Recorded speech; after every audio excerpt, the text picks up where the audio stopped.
जब मैं अपनी बात कहती हूँ तो मैं कहूँगी कि वो विक्टिम नहीं है, वो पीड़ित नहीं है, वो रक्षक है, वो डिफेंडर्स है। तो सबसे पहले मैं शुरुआत करना चाहती हूँ ये कहते हुए कि मैं यहाँ पर आई हूँ कुछ कहने नहीं।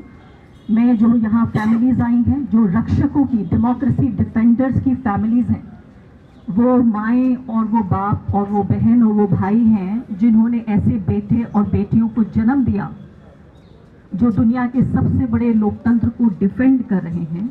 मैं उन्हें सलाम करने आई हूँ।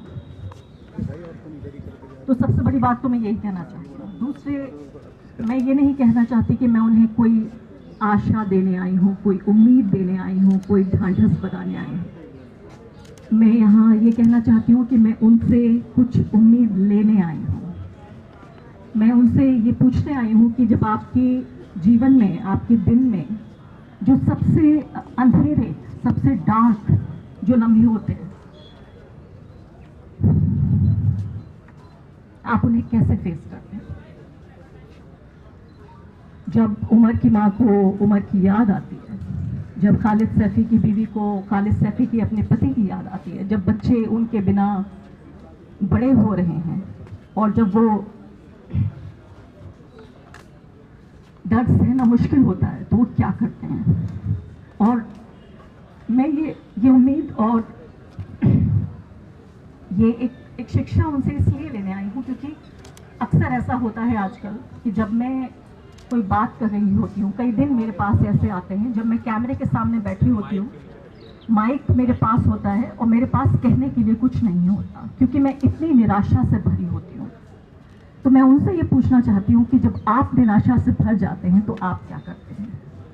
आप मुझे वो उम्मीद दीजिए ताकि वो मैं उम्मीद फिर उन लाखों लोगों तक पहुँचाऊँ जिनको हो सकता है आप तक उनकी पहुँच नहीं है, लेकिन मुझे लाखों लोग देखते हैं और मैं उस उम्मीद को, उस रोशनी को, उस आशा को, उस उत्साह को मैं उन तमाम लोगों तक पहुँचाऊँ। दूसरी एक अहम बात मैं ये कहना चाहती हूँ, ये बताना चाहती हूँ कि आज जिस तरह का हम देश देख रहे हैं और जिस तरह के देश बनाने की कोशिश हो रही है, अभी 2 दिन पहले हमारे प्रिय नरेंद्र मोदी जी का जन्मदिन था और उनके जन्मदिन को एक राष्ट्रीय पर्व की तरह मनाया गया।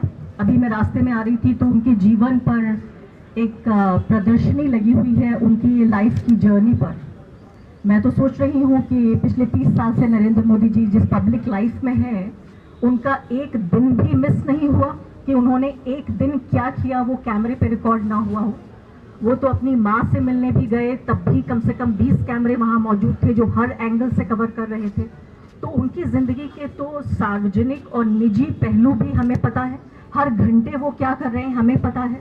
फिर भी उनकी जीवन को समझने के लिए प्रदर्शनी लगाई गई है। अखबार आप ये देखिए कि इंडियन एक्सप्रेस अखबार मोदी एक्सप्रेस अखबार बन गया, एक ऐसा अखबार जिसको पढ़ते हुए, जिसको समझते हुए मेरे जैसे लोगों ने पत्रकारिता सीखी। टाइम्स ऑफ इंडिया अखबार, मैं नाम लेके बात करती हूँ, बुरा मत मानिएगा, अखबारों के हो सकता है वो लोग भी यहाँ मौजूद हो। टाइम्स ऑफ इंडिया अखबार जो है वो टाइम्स ऑफ इंडिया तो नहीं बचा, टाइम्स ऑफ मोदी हो गया। 25-26 पन्नों के अखबार में 21 पन्नों पे एडवर्टाइजमेंट था, विज्ञापन था। तो एक ऐसे दौर में जहाँ पब्लिसिटी का ये आलम हो कि शाहरुख खान और आमिर खान और आलिया भट्ट और हमारे मुकेश अंबानी जी, अडानी जी का नहीं आया, उनकी विश नहीं आई, ये मुझे पता नहीं क्यों नहीं आया। वो बिजी थे शायद वो आर्टिकल्स डिलीट कराने में, जो 138 आर्टिकल्स डिलीट करने थे लोगों को। तो ऐसे वक्त में जहां हर्षोल्लास के साथ एक ऐसे व्यक्ति का जन्मदिन मनाया जा रहा हो जिसकी पॉलिटिक्स का शिकार कम से कम 100 करोड़ लोग हैं इस देश में, आप उन लोगों के साथ खड़े हैं। मैं उन लोगों के साथ खड़े होने आई हूँ जिनको ये कहा जा रहा है। मैं यहाँ पहुँची हूँ तो मुझे कई लोगों ने कहा कि यहाँ मत आइए, आप क्यों जाना चाहती हैं? कोई नहीं जाना चाहता। एक दौर ऐसा होता था भारत में जब लोग अपराधियों के साथ खड़े होने में डरते थे। आज लोग पीड़ितों के साथ, डिफेंडर्स के साथ खड़े होने में डरते हैं। ये वो पॉलिटिक्स है, एक शख्स की, एक इंस्टीट्यूशन की पॉलिटिक्स, जिसके जन्मदिन को हर्षोल्लास के साथ मजबूर किया गया कि बताया जाए कि 150 करोड़ 140 करोड़ जो लोग हैं वो भी इसमें शामिल हैं। आपने वो वीडियो भी देखा होगा जिस वीडियो में बीजेपी के कार्यकर्ताओं को ये ट्रेनिंग दी जा रही है कि आपको ताली कैसे बजानी है, आपको उनकी सालगिरह मनानी कैसी है।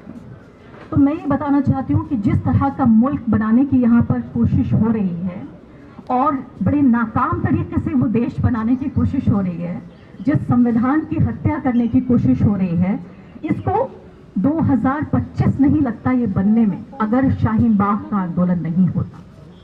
शाहीन बाग का जो आंदोलन हुआ 2025 में, उसने भारत के जो एक लोकतांत्रिक, धर्मनिरपेक्ष और संविधान पर आधारित जो देश था और जिस तरह का धर्म पर आधारित हिंदू राष्ट्र बनाने की जो कोशिश थी, उसके बीच में दीवार बनके शाहीन बाग और शाहीन बाग की औरतें और वो तमाम लोग जो आज जेल में मौजूद है, यूएपीए जिन पे लगा हुआ है, वो दीवार बनके खड़े हो गए।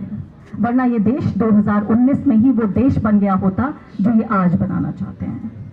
तो मैं ये कहना चाहती हूँ कि मैं एहसानमंद हूँ उमर खालिद की, सैफी साहब की, तमाम वो 9 लोग जिनको बेल बना की गई है, वो 18 लोग जो जेल में हैं, वो हज़ारों औरतें जो जेल से बाहर हैं, वो दर्जनों लोग जिनको अंडरग्राउंड होने के लिए मजबूर कर दिया गया है, क्योंकि मुझे ये लगता है कि शाहीन बाग कोई ऐसा आंदोलन नहीं था जो ख़त्म हो चुका है। शाहीन बाग हमारे घरों में जिंदा है, हमारे दिलों में जिंदा है।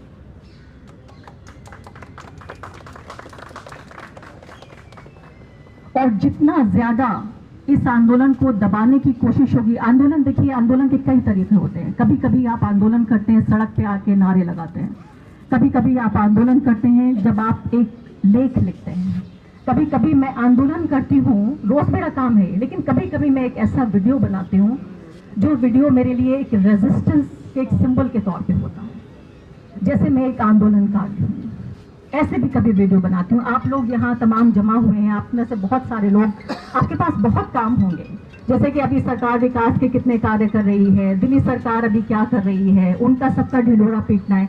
लेकिन आप यहाँ पे जमा हुए और आप यहाँ उन लोगों को सुनने आए हैं, उन लोगों के साथ देने आए हैं, इस वीडियो को आप डॉक्यूमेंट कर रहे हैं, स्पीच को, मैं कहूँगी आप भी इस आंदोलन का हिस्सा हैं।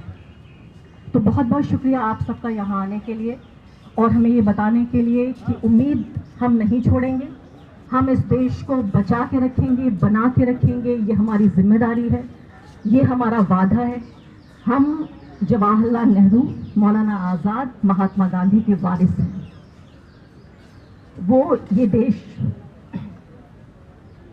हमें सौंप के गए हैं और ये हमारी जिम्मेदारी है कि जिस शक्ल में, जैसा सपना उन्होंने देखा था इस देश को बनाने का, हम इस देश को वैसा बनाने और बचाने के लिए हर मुमकिन कोशिश करेंगे। यहाँ बैठे हुए तमाम लोग जो फैमिलीज़ हैं और जो आप सब लोग आए हैं, आपको बहुत बहुत शुक्रिया, आपको मैं सलाम करती हूँ। Thank you very much.